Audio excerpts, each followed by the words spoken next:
کیسے ہوتا ہے. زمینی تبدیلیاں، موسمی تبدیلیاں، جغرافیائی تبدیلیاں، اور پھر مملکت قدادات پاکستان کے اندر سیاسی تبدیلیاں. ایک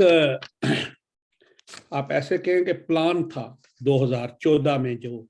عمران خان صاحب، راحیل شریف صاحب، ان کے درمیان کو کہانی تھی کہ ان کی ایکسٹینشن نہ ہوئی تو اس کے بعد پھر انہوں نے کہا کہ نواز شریف صاحب کو بھی اسی چکر میں لائیں اور پھر جائیں. پھر درنیا ہوا، پھر سب آپ کو پتا ہے،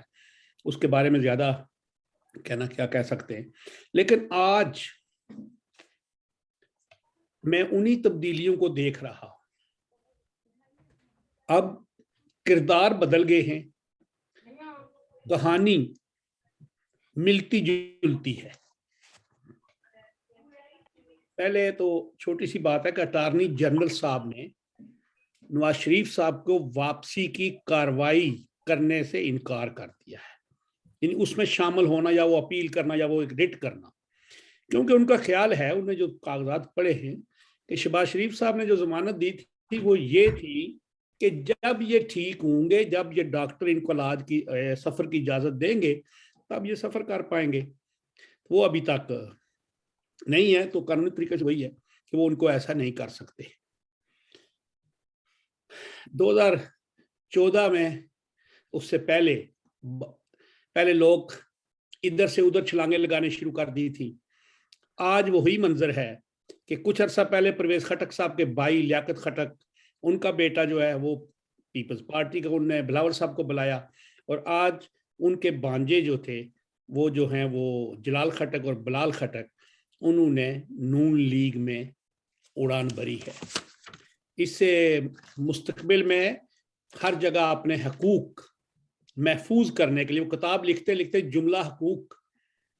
محفوظ ہیں، تو اسی طرح یہ بھی سب کچھ محفوظ ہو رہا ہے. پی ایم عمران خان صاحب نے آج ISI ہیڈ کوارٹر کا دورہ کیا. یہ ان کا پہلا دورہ تھا، اور یہ بھی سب جانتے ہیں کہ جب تک اسٹیبلشمنٹ غیر جانبدار نہ ہو تب تک تحریک عدم اعتماد کبھی کامیاب نہیں ہو سکتی. لیکن اب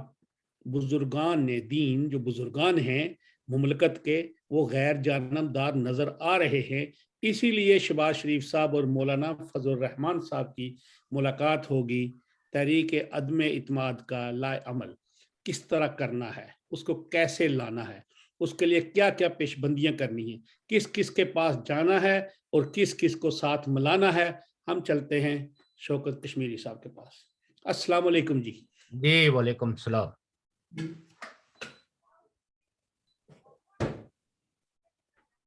سوری جناب، ایک دروازہ کھلا تھا. It's okay. تو جناب میں بات یہ ہے کہ آپ نے جو موجودہ صورتحال ہے پاکستان کی، خاص کر کے سیاسی صورتحال، اس پہ جو روشنی ڈالی ہے کہ اب میں حقوق کے تحفظ کے لیے لوگوں نے اڑان بھرنے شروع کر دی ہے. ابھی بھی سوال، چونکہ یہ ایک پارٹی سے دوسری پارٹی، دوسری پارٹی سے تیسری پارٹی،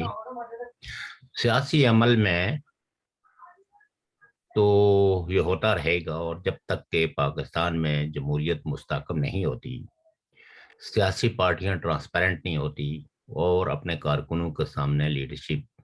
اپنے آپ کو جواب دہ نہیں بناتی، تو یہ سفر جاری رہے گا، مفادات کے تحفظ کے لیے بھی اور مستقبل کے بننے والی حکومتوں میں اپنی حصہ داری وصول کرنے کے لیے بھی. چونکہ پاکستان میں اب عمومی رائے یہ پائی جاتی ہے کہ اگلی حکومت جو بھی بنے گی تھرو ڈیموکریٹک پروسیس، یعنی الیکشنز کے ذریعے، وہ مسلم لیگ نون کی ہوگی. اور یہ بھی ہو سکتا ہے کہ پیپلز پارٹی، مسلم لیگ نون JUIF اور کچھ اور لوگ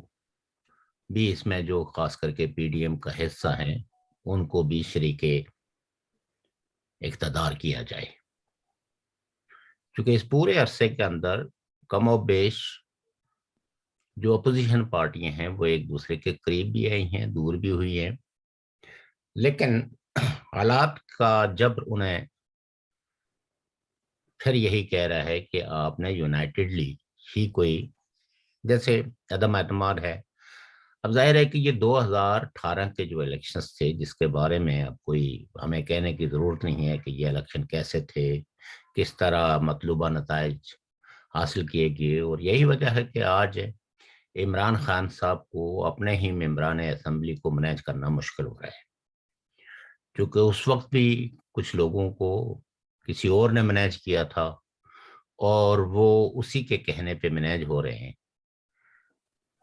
آپ نے کہا کہ پہلی دفعہ گئے ہیں، میرے خیال میں نئے DGISI کے بعد شاید یہ پہلی دفعہ گئے ہیں۔ جی جی پہلے تو جو DGISI تھے وہ خود آتے تھے نا۔ فیض حمید، ان کی تو ان کے ساتھ بہت ہی یارانہ تھا، بہت دوستی تھی، اور اس کے ان کو جب تبدیل کیا جانے لگا تو عمران خان صاحب بہت تڑپے، بلکہ اگر یہ کہا جائے کہ بہت روئے تو بے جانا ہوگا۔ ہاں، بڑی عزت کی انہوں نے کہ ان کو نہ تبدیل کیا جائے، اور آخر ایک طرح دے کے، ایک لالچ دے کے تو دونوں کو منوایا گیا۔ انہوں نے کہا کہ اگر آپ ان کو اپنا دوست کہتے ہیں تو یہ آرمی چیف اس وقت نہیں بن سکیں گے جب تک کہ 1 سال ان کی کور کی کمانڈ نہ ہو، اور ساتھ میں یہ بھی ہے کہ وہ کوئی سینئر موسٹ نہیں ہے، وہ ابھی بھی کوئی پانچویں نمبر پہ۔ چھٹے نمبر پہ ہیں۔ وزیر اعظم کا دورہ، یہ چیزیں یعنی ISI ہیڈ کوارٹر کا، یہ کچھ باتیں مجھے سمجھ نہیں آتی۔ میں نے آج تک نہیں سنا کہ برطانیہ کے وزیر اعظم نے MI6 کے ہیڈ کوارٹر کا دورہ کیا ہو، حتیٰ کہ انڈیا کبھی ہم نے کبھی نہیں سنا کہ پرائم منسٹر نے رو کے ہیڈ کوارٹر کا دورہ کیا ہو یا IB کے ہیڈ کوارٹر کا۔ یہ ایسے ہی ملکوں میں ہوتا ہے کہ جہاں اسٹیبلشمنٹیں بہت طاقتور ہوتی ہیں اور سویلین وائسز، سویلین نمائندے جو ہے وہ کمزور ہوتے ہیں، تو ان کو ان کا سہارا لینا پڑتا ہے۔ اور میرے خیال میں اس وقت جو پاکستان میں منی بجٹ کے حوالے سے جو صورتحال ہے، تو شاید وہ کوئی مدد مانگنے گئے ہوں کہ جناب، اور آج بھی اسمبلی کے فلور پہ کچھ ممبران اسمبلی نے اس کا اظہار کیا ہے کہ فون آنے شروع ہو گئے ہیں۔ اچھا، تو اپوزیشن لیڈروں نے تو ظاہر ہے کہ ان واقعات کا جو سخت نوٹس لیا اور اس کی مذمت بھی کی۔ دوسری جانب یہ تو عمومی جو تجزیہ نگار ہیں وہ بھی یہ کہتے ہیں کہ یہ بجٹ جو ہے، یہ جو منی بجٹ ہے، حالانکہ 5 مہینے پہلے یعنی جون میں ایک بجٹ انہوں نے جو ہے وہ جو جس کو سالانہ بجٹ کہتے ہیں وہ منظور کیا، پھر بیچ میں بھی چھوٹے چھوٹے بجٹ یہ منظور کرواتے رہے، جس میں بیسیکلی کوئی ملک کی ترقی اور تعمیر کے لیے نہیں، بلکہ وہ IMF کی طرف سے جو انسٹرکشنز آتی گئی ان پہ عمل درآمد کرنے کے لیے ان کو ہر بجٹ کے اندر کچھ نہ کچھ مہنگائی میں اضافہ کرنا پڑتا ہے۔ اس بجٹ میں بھی چاہے حکمران تو کوئی بلند بانگ دعوے اس لیے نہیں کر سکتے کہ یہ تو اب پاکستان کے بچے بچے کو پتا ہے کہ یہ IMF کی کنڈیشنز ہیں، اور ان کنڈیشن کو فلفل کرنے کے لیے اور نئے کیس وصول کرنے کے لیے جس میں آئی تھنک کہ 350 بلین ڈالر نئے ٹیکسز لگیں گے لوگوں پہ۔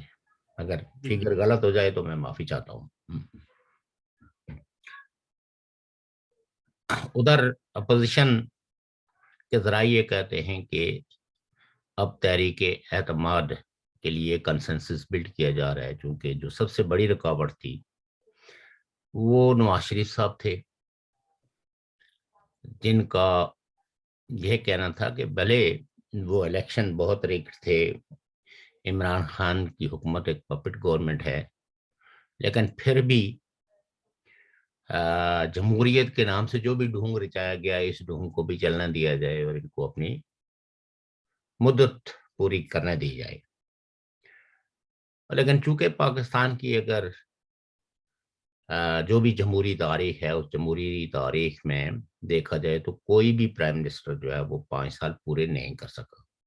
یہ روایت تو موجود ہے کہ اس پارٹی نے 5 سال پورے کیے، لیکن وزیر اعظم نے 5 سال پورے نہیں کیے، وہ چاہے پیپلز پارٹی کی حکومت ہو، وہ چاہے نون لیگ کی حکومت ہو یا پی ٹی آئی کی ہو۔ تو آپ یہ کہہ سکتے ہیں کہ عمران خان صاحب کے گرد گھیرا تنگ کرنے کی کوششیں ہو رہی ہیں، لیکن عمران خان کہتے ہیں کہ میرے حوصلے بلند ہیں، میں مقابلہ کروں گا اور مجھے کوئی اقتدار سے بے دخل نہیں کر سکتا، جو میرا کانسٹیٹیوشنل حق ہے وہ میں پورا کروں گا، اور جب تک کہ کوئی عبوری حکومت نہیں بنتی اس وقت تک یہ ہماری پارٹی کا حق ہے، اور ہم اس حق کو کسی صورت میں بھی ختم نہیں ہونے دیں گے، یا کوئی ہمارے اس حق کو چھین نہیں سکتا، ہم اس کی مزاحمت کریں گے۔ اور اسٹیبلشمنٹ ابھی تک لگتا یہ ہے کہ دورائے پہ کھڑی ہے، وہ اس نے 2 لولی پاپ رکھے ہوئے ہیں، ایک عمران خان صاحب کے منہ میں دیتے ہیں، دوسری اپوزیشن لیڈروں کے، ان کو کہتے ہیں کہ جی آپ جو کچھ بھی عمران خان صاحب کے ساتھ کرنا چاہتے ہیں، ہم غیر جانبدار ہیں۔ غیر جانبداری کے شواہد یہ ہیں کہ لوگ کافی حد تک ایک طرح کی وہ جو گھٹن تھی اس میں نسبتاً آزادی فیل کر رہے ہیں۔ اب آپ چینلوں پہ گفتگو سنیں تو وہ بالکل بدلی ہے۔ وہ لوگ جو عمران خان کی تعریف اور ان کی حکومت کی تعریف اور ان کے سارے وہ اقدامات جو شاید کوئی کہتا کہ یہ عوام دشمن اقدامات ہیں، لیکن وہ اس سمے بھی رتب اللسان تھے، ان کی تعریفیں کرتے تھے، لیکن آج وہ سارے جو ہے بعنوان ہمارے خواب جو ہے وہ شرمندہ ہو گئے، وہ پورے نہ ہو سکے، ہمارے خواب شٹر ہو گئے، اور عمران خان صاحب نے ہمیں جو حسین خواب دکھائے تھے وہ دراصل فراڈ تھے یا نہیں تھے یہ تو ہم نہیں کہیں گے، کہ کیونکہ پاکستان کی سیاست ایسی ہے کہ جو بھی برسر اقتدار ہوتا ہے تو اس پہ تنقید جو ہے وہ اگر لوگوں کو کرنے کا حق اجازت ہو تو وہ کھلے عام کرتے ہیں، اور اگر اجازت نہ ہو تو پھر وہ بند کمروں میں بھی کرتے ہیں، کیونکہ حکمرانوں سے ہی لوگوں کو توقعات ہوتی ہیں۔ اپوزیشن کے پاس تو دینے کے لیے کچھ نہیں ہوتا، اس کے پاس جو ہے وہ حکومت کے احتساب کے نعرے ہوتے ہیں، جبکہ حکومت کے پاس جو ہے وہ ملک کے سارے وسائل ہوتے ہیں جو اس میں انہوں نے ڈیلیور کرنا ہوتا ہے، اور اس ڈیلیورنس سے لوگ یا تو مطمئن ہوتے ہیں یا لوگ مطمئن نہیں ہوتے۔ اتفاق یہ ہے کہ اسٹیبلشمنٹ کے سیاست میں مداخلت کی وجہ سے کسی بھی پولیٹیکل پارٹی کا احتساب جو ہے وہ عوام بآسن طریقے سے نہیں کر سکے۔ میرا مطلب عوام سے احتساب کا جو ہے کہ 5 سال جس وقت کوئی پارٹی اپنی کارکردگی کی بنیاد پہ، یعنی وکٹم کارڈ کی بنیاد پہ نہیں بلکہ اپنی کارکردگی کی بنیاد پہ عوام کے پاس جاتی ہے تو دیکھنا یہ ہوتا ہے کہ عوام کی نظروں میں اس کی کارکردگی کیسی رہی۔ یہاں کچھ نہ کچھ ایسا ہوتا ہے کہ ہر ایک کو وکٹم کارڈ کھیلنے کا موقع مل جاتا ہے،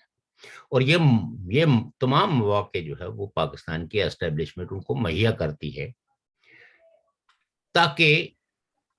لوگ جو ہے وہ اسی جو دائرہ کھینچا ہے اسٹیبلشمنٹ نے، اسی دائرے کے اندر پولیٹیکل پارٹیاں کھیلتی رہیں۔ ہر ایک کو آس ہو، ہر ایک کو امید میں رکھو، اور کسی پارٹی کو بھی کسی انقلابی اقدام کی طرف نہ جانے دو۔ جب نواز شریف صاحب نے اس پولیٹیکل وکٹمائزیشن اور اسٹیبلشمنٹ کے کھیل کو ایکسپوز کرنا شروع کر دیا تو فوراً ہی وفود کے تبادلے ہونا شروع ہو گئے اور زیر زمین سرگرمیوں کا آغاز ہو گیا، اور انہیں بھی یہ یقین دہانی کرائی جانے لگی کہ جو ناانصافیاں ہوئی ہیں ان کا تدارک کیا جائے گا، آپ تھوڑا سا ہمیں موقع دیں، ہم سے شاید اپنی جگہ جب بیٹھتے ہوں گے تو ایک دوسرے کو ٹھنڈا کرنے کے لیے کہتے ہوں گے کچھ غلطیاں آپ نے کی، کچھ غلطیاں ہم سے ہوئی، تو ہم اپنی غلطیوں کی سزا یہ بھگت رہے ہیں کہ جس شخص کو ہم لائے ہیں اس نے پاکستان کی جو حالت ہے وہ دگرگوں کر دی، کیونکہ خود کو لیے تو کہتے نہیں ہیں کہ دراصل ان سارے مسائل کی جڑ تو ہم خود ہیں، لیکن چونکہ ان کے پاس ایک فگر ہوتی ہے، نواز شریف صاحب کا چہرہ دکھا کے تو دیگر لوگوں کو کہتے ہیں کہ ہم سے غلطی ہو گئی، لہٰذا اب آپ یونائٹ ہو جائیں ان کے خلاف،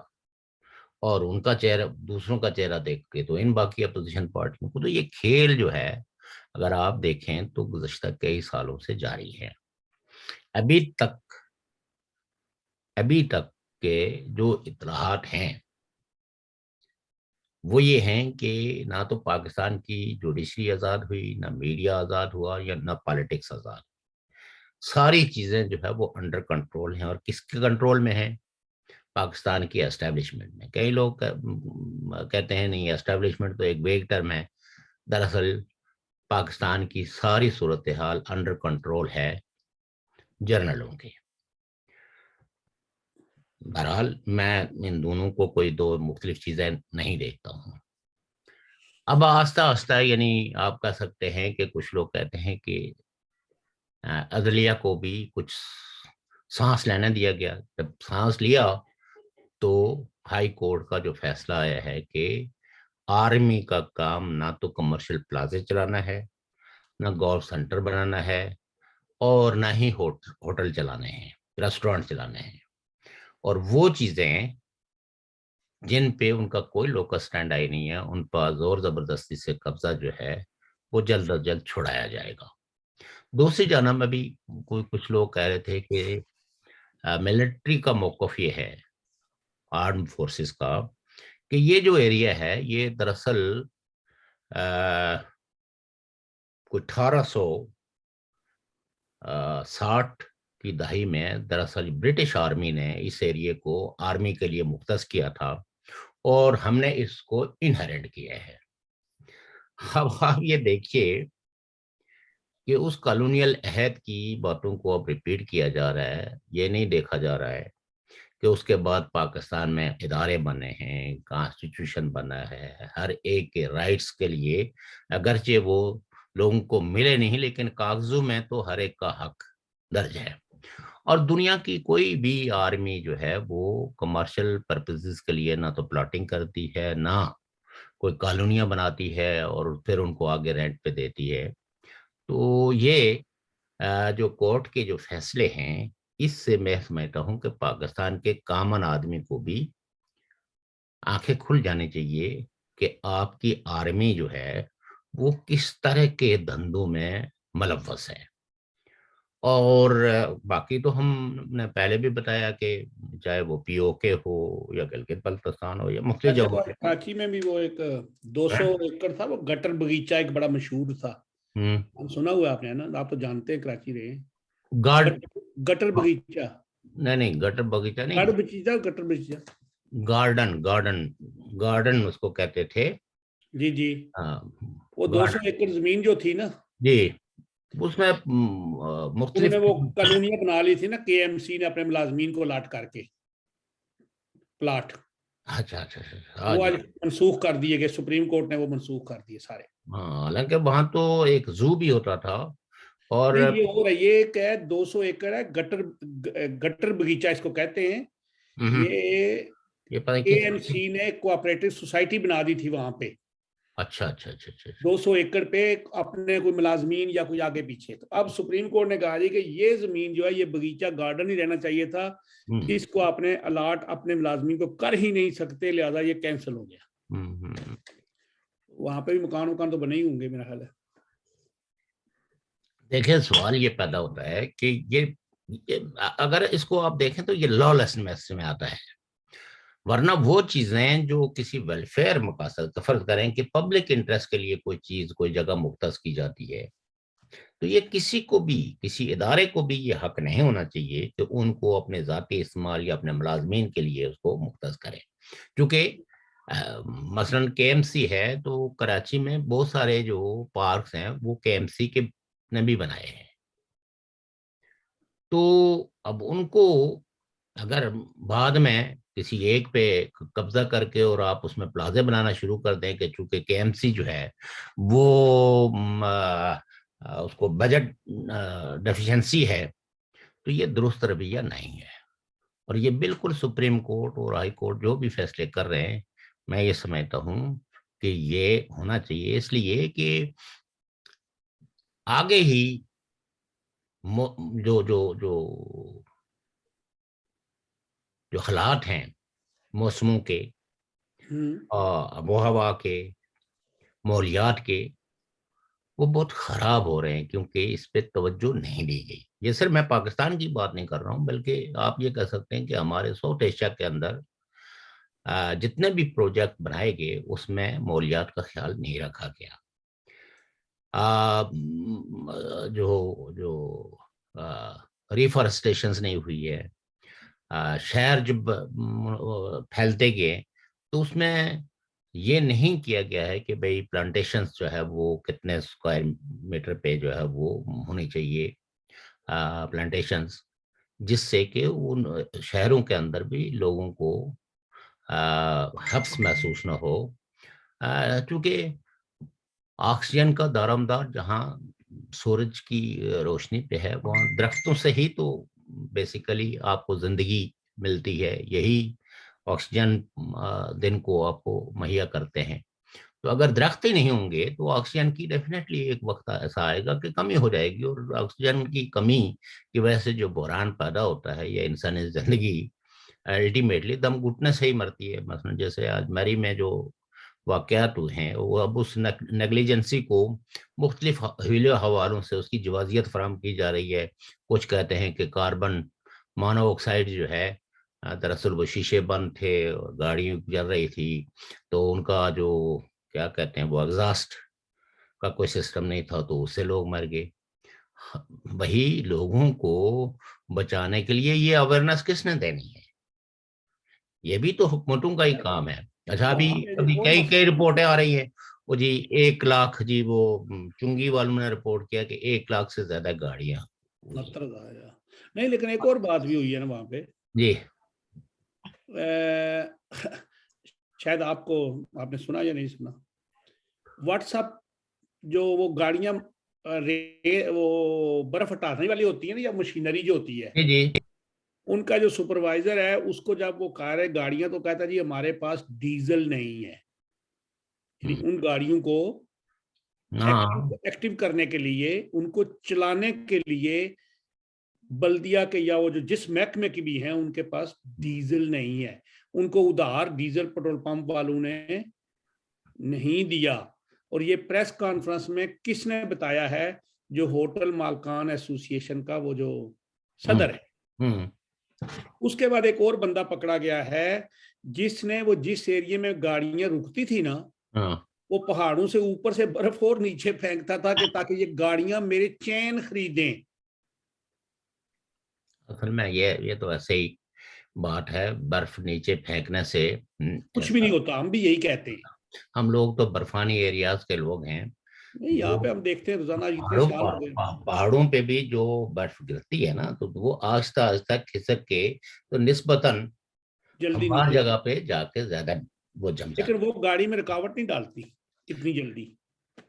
وہ بلیک سمیش ہو. بات یہ ہے کہ آپ اگر مری کی سڑکیں آپ نے دیکھی ہوں گی, ہم نے دیکھی ہوئی ہیں, سفر کیا. مطلب یہ ہے کہ وہ 2 وے یعنی سنگل روڈ ہے. اب سنگل روڈ وہاں جو ہے نا وہ کوئی 24 فٹ کی نہیں ہے, نہیں نہیں نہیں وہ سنگل جو ہے نا وہ 12 فٹ سے بھی کم کی روڈ ہے, یہی 12-14 فٹ, اس سے زیادہ نہیں. جس میں ایک گاڑی جو ہے نا وہ ون وے جاتی ہے, یعنی ون وے روڈ ہے. ان ون وے روڈز میں آپ کو اور کوئی وہ جس کو کہتے ہیں نا کراسنگ, جو جس کو چوراہا کہتے ہیں, کہ جہاں سے اگر کوئی گاڑی اگر مڑنا چاہے وہ بھی کوئی نہیں تو وہ بھی نہیں ہے. ہے ہی نہیں. ایک بات یہ ہے کہ حکومتی دعوے جو ہے وہ یہ تعداد زیادہ بڑھا چڑھا کے جو گاڑیوں کی دکھا رہے ہیں, دراصل یہ بھی ان کی ایک مجرمانہ جو غفلت ہے اس کو چھپانے کے لیے ہے. حالانکہ اگر 1 لاکھ گاڑی کو صرف لائن وار کھڑا کر دیا جائے اسلام آباد سے مری تک ہے, تو یہ مری تک جو ہے نا وہ ٹریفک جام ہو جائے گی. دیکھیں کلومیٹر کتنا ہے اور 1 کلومیٹر کے اندر کتنی گاڑیاں کھڑی ہو سکتی ہیں اگر یہی تناسب نکال لیا جائے. اور دوسری بات یہ ہے کہ کچھ خطرناک ایریاز کے اندر ان گاڑیوں کو جانے دیا گیا, چونکہ ٹورسٹ تو واقف نہیں تھا, وہاں کوئی سائن بورڈ نہیں لگا ہوا ہے کہ یہ ڈینجر ہے. 200 سے 200 250-300 گاڑیاں لگائیں نا ایسے لائن میں, جی 1 کلومیٹر بن جاتا ہے. تو اب یہ مجھے پتا ہے, زیادہ 200 گاڑیاں لگائیں, 200 سے 270-80 گاڑیاں لگائیں نا ایسے گاڑیاں ہاں جوڑ کے, تو 1 کلومیٹر بنے گا, کیونکہ کلومیٹر میں ہوتے ہیں 1000 گز. ہاں ایک گاڑی جو ہوتی ہے وہ 3.5 سے 4 میٹر, سوزوکی وغیرہ 3.25 میٹر بڑی گاڑی 3.5-4 میٹر ہوتی ہے. تو آپ اسی اعتبار سے اگر دیکھیں وہ حکومت کے ان دعووں کا پول کھل جاتا ہے. دراصل وہ یہ جاننا چاہتے ہیں کہ یہ چونکہ بہت زیادہ ایکسیسو ٹریفک ہوا, غفلت چنگی والوں کی یہ ہوئی کہ انہوں نے روکا نہیں, ہے پولیس والوں نے, تو ایسا کچھ بھی نہیں. بات یہ ہے, پیسے ہی نہیں تھے مشینری کے پاس. بات یہ ہے کہ برف باری اگر ہو رہی تھی تو آپ کی ریسکیو ٹیمیں کہاں تھی؟ ابھی آپ یہ دیکھیں نا کہ جو جوڈیشل کمیشن اس لیے نہیں بنایا جا رہا ہے کہ یہ جوڈیشل کمیشن جو بنے گا وہ سارے حقائق دے گا, چونکہ اس میں یہ ملٹری کی انوالومنٹ نہیں دکھائے, یہ بیسیکلی ایک سویلین حکومت کے دور میں ایک ہونے والے سانے پہ جب ہوگا تو نسبتاً جو جوڈیشل کمیشن ہوگا وہ تھوڑا سا آزاد ہوگا اپنی درست فائنڈنگ دینے میں. تو اس لیے یہ ہے کہ حکومت اگر گورنمنٹ کا کوئی قصور نہیں ہے, جو اس وقت تک گورنمنٹ نے نہیں مانا ہے کہ ہماری بھی کوئی غفلت ہے, ہم نے بر وقت, حتیٰ کہ اگر جو ہے وہ گورنمنٹ ہے یعنی رات کے 4 بجے بھی پورے اداروں کو سینسٹائز کر دیتی تو ان لوگوں کی جانوں کو بچایا جا سکتا تھا. حکومت نے تو جاگے کوئی 10-11 بجے کے بعد, یعنی وہ جو جس کو کہتے ہیں کہ خوابے خرگوش سے ان کی آنکھ کھلی, اس کے بعد انہوں نے ایک دوسرے کو فون کرنا شروع کر دیا, کیا ہوا کہنے کا مطلب یہ ہے کہ یہ عالم ہے وہاں کی پولیٹیکل ایلیٹ کا, حکومتوں کا, سویلین اداروں کا. اگر فرض کریں کہ تحقیق کر کے یہ بات ثابت ہوتی ہے کہ وہاں جو مشینری رکھی گئی تھی اس کے لیے پیٹرول یا ڈیزل جو ہے وہ اویلیبل نہیں تھا, تو رسپانسبل لوگوں کو تو پنشمنٹ ملے گی نا. بلدیہ کا, یعنی میری بلدیہ کا کتنا بجٹ رکھا گیا تھا, اس بجٹ میں اس مشینری کا کیا رول تھا, تو یہ ساری چیزیں جو ہے نا وہ باہر آئیں گی. شوکت صاحب پھر ہمارا ٹائم ہو جائے گا. جی آج ایک اور بات کرنی تھی, وہ اپنے اسحاق ڈار صاحب جو ہے ان کی وہ رکنیت بحال ہو کر دی ہے نا اس نے الیکشن کمیشن نے. اب ان کے پاس 90 دن کا وقت ہوگا کہ وہ آ کے حلف اٹھائیں یا آن لائن اٹھائیں, یہ نہیں پتا. لیکن یہ 90 دن ہی بڑے اہم ہو رہے ہیں کہ وزیر اعظم صاحب کہہ رہے ہیں کہ اگلے 90 دن بڑے خطرناک, اپوزیشن کہہ رہی ہے اگلے 90 دن. اب یہ جو اسحاق ڈار صاحب کا وہ ہوگا کیا کہتے ہیں حلف وفاداری یا حلف اٹھانا, وہ بھی اگلے 90 دن, یعنی کل سے ہم 90 دن شروع کریں تو یہ تقریباً مڈل آف اپریل جو ہے نا 8-9 اپریل تک جاتے ہیں, 10 اپریل تک. بالکل صحیح بات ہے. یہ 90 دن پھر بڑے اہم ہو گئے نا اگلے. جی آج تو ایک بندے نے خبر لگائی ہوئی تھی کہ اگلے 48 گھنٹے بڑے اہم ہیں,